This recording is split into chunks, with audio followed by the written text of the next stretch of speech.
Hello, it's Stormclawd. I haven't done one of these videos in ages. I'm kind of excited. I am kind of excited. Um, so I guess, hello. I know I haven't been, uploading as much recently. Part of that is just been busy, been tired, been exhausted. Like, I don't know. A lot of things going on. I just don't always get time to do as many uploads as I used to. Like, since I kind of stopped doing the daily upload, it kind of just gradually gets to the point where I just don't upload as much. It's not because I don't want to, it's just, I don't know. It's just hard. It's just hard. And I don't always have a good idea or things like that. So I'd rather put out better content now than like force myself to make content is kind of what I'm going with now. So I like the daily thing because it did mean I just got used to making more content. It meant that I just got better at making, oops, sorry. I got better at making content as well because it was just a lot of practice basically. Which is kind of everything. You just got to practice something to be good at it. Like my Stormy highlights, I would say. Like I was watching through a few of them, and I'd say even, when it went from highlights to Stormy highlights, there was like a bit of an improvement. And then when it went from like, I think after about number 18, maybe 20, it like really starts improving. Like you can see that I really started changing how I did it, and that's all just the improvement factor. Kind of the same with playing Rocket League, like the improvement factor. Wait, that went in the goals? I wasn't even trying to get that in the goals. Um, so I've got my team, which we've kind of gone through a few different orgs now. So started off on Furox, and then went to Sub-Zero, and now we're just orgless at the moment. But I think that may be a good thing with everything coming up. So what's been happening? Well, I've been doing a lot of coaching basically. We've been really trying to figure out how we want to play as a team and things along those lines, doing a lot of training and a lot of analysis and figuring out all that stuff. But that's unfortunately stuff that I don't really want to post to my YouTube because I don't really want other teams to be able to watch what our strategy is going to be, our game plan, because they know our game plan. It makes it a lot easier for them to play around the fact that they know our game plan.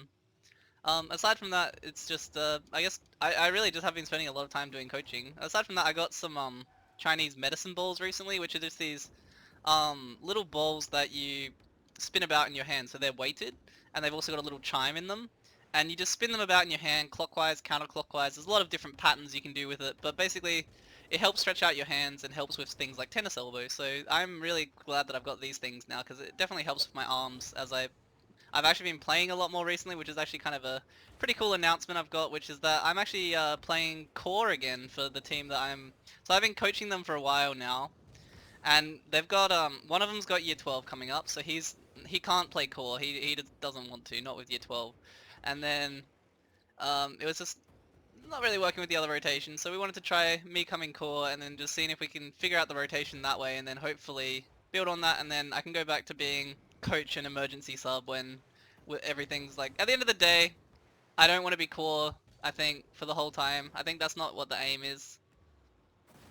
But we are just doing this for now, and it's just kind of what we're doing. But it's kind of a hard time. There was the throwdown tournament that's come up, which is the $9,000 tournament. So we kind of had a bit of an unfortunate event on the first day where it was a 2v3. And that day was probably the best day for us. Like we probably we performed our best on that day. That was a 2v3, which is kind of bad because then with the 3 we didn't perform as well in the next throwdown thing, and then we haven't qualified yet.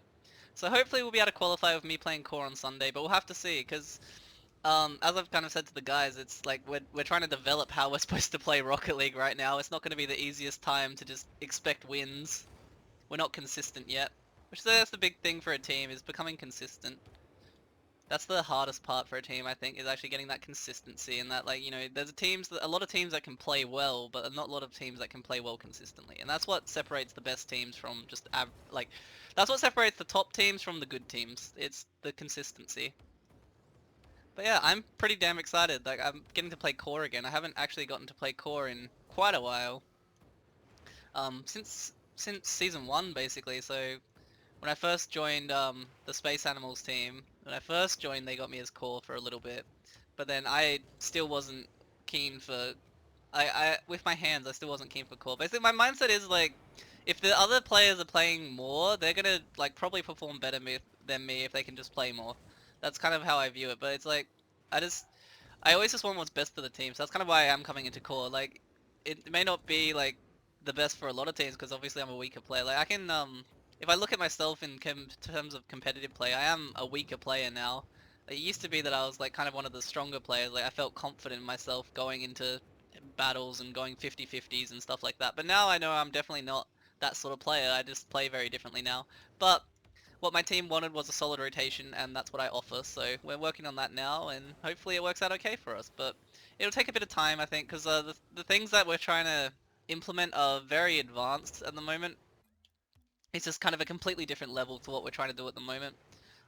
Really trying to copy the EU teams and what they're doing, but we'll just have to see how we go, really, I guess. And, I mean, hopefully we can pull it out for Sunday this week, but we'll just have to see. Do you want me to show you my flick a little bit, guys? I'm going to show you my flick a little bit. So this thing's been in development for a while, as you probably know.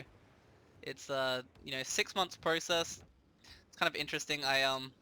So it took me 6 months to learn, and then I showed it to my teammates and taught them how to do it, and it took them like a week at most. It took one of them 3 hours, took one of them an afternoon, took another one a few days.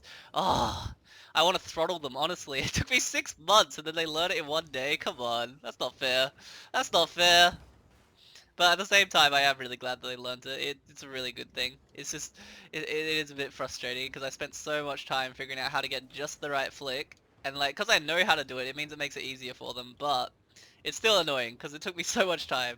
But at the end of the day, that is what I developed it for. It wasn't like, because I always knew that I wasn't going to be the top tier pro player anymore as much. Like, for me to be a top tier pro player, I need teammates that are so ridiculously strong to carry me, like to carry how I have to play. Like, they would need to be very strong individually and then also very strong at team play for me to be a top tier player, I think. And that's not really a prerequisite you really want.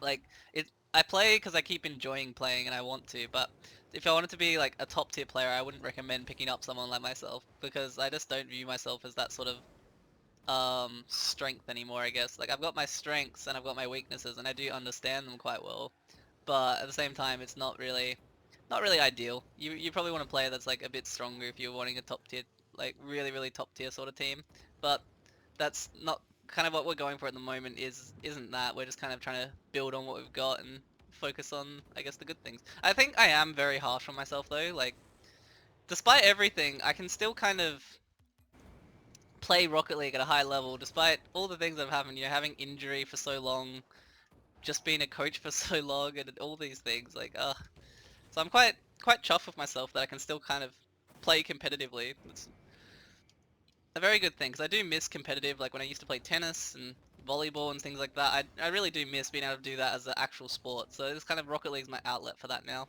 I'll do a bit more of my flick and then I'll hop off. I don't want to take too long for the video, but it's kind of, you can see I'm starting to get the setup a bit better. It's definitely something where when I play 1v1s, I can tell its usefulness is like amazing. Like when I play 1v1s, it is an amazing mind game because you get so much more time on a dribble. In 2v2s it's quite good. When I get open space and I get a dribble, it's just, I can do something like that, and then it's very hard for an opponent to read what I'm going to do because it's it's something that not a lot of people do. So, if you guys would like to start learning it, I can actually kind of, if you want to start learning this flick, I will give you a bit of a coaching here. I will give you a little bit right now before I go, because I feel like more people should be learning this because its usefulness in Rocket League is absolutely amazing. It makes dribbling that much better. It's just an amazing flick if you can get it controlled, and the problem with me is I can't control it consistently, so I can't use it in a tourney game yet. So I know the use of it, I just can't actually physically do it because I'm not good enough at Rocket League to do it. But as I improve, I hope it will be a real weapon for me that I can use at will, kind of to put the ball where I want to. So the start off with this flick, the best way to start, as I can explain it, is you hold the ball on your nose and just do a 180. And the best part about this is just like getting the ball in the right spot. So the idea is you want to hold it in a spot where you can do a backflip and hit the ball. So you can see I'm missing here because the ball's like going up. So that's the big problem when you do this flick. The ball's going to go and try and bounce over where you're trying to get it. So that's the massive problem. So it's all about just trying to get it into that spot. Take it slow at first, you don't have to do it quick. But the easier way to do it, let's say, is to just do a half rotation. So you just do like a little cheatsy rotation. You do a little bit. You don't do a massive rotation, you don't go all the way around 180, you just do a little rotation. And that gives you a nice little flick that you could use as a pass, you could use as a shot. And the best thing about this flick is you can do it with no boost and get the ball to the ceiling. So, you can just do a nice little flick. So this is probably the best way to start it. And then the way to keep improving it is just work on how you can do a 180. And then as you get better at it, you'll start to notice the little bits where you can like change how you do it and stuff like that. Like there's like over rotating, pulling it back over yourself. Like there's a lot of things you can do with this where you know, the easy way to start is like as you go if you drive the ball, so let's say I'm dribbling here, as I go into the left, I will turn to the right. And it's like, as I do that, it makes it a bit easier to get the flick where I want to. But then at the same time, you can kind of do the same thing, but if I turn to the left here, we can see what happens, where I turn to the left, and you can see how it's a little bit different how I flick it. But this is just kind of, I guess, the start of how to learn it. I will do a full tutorial on it at some point, but I do want to get a little bit better at it first before I do that. But anyway, guys, I hope you have a wonderful day. And I'm pretty hyped to be core again. I'll try and get some gameplay videos or something like that coming out.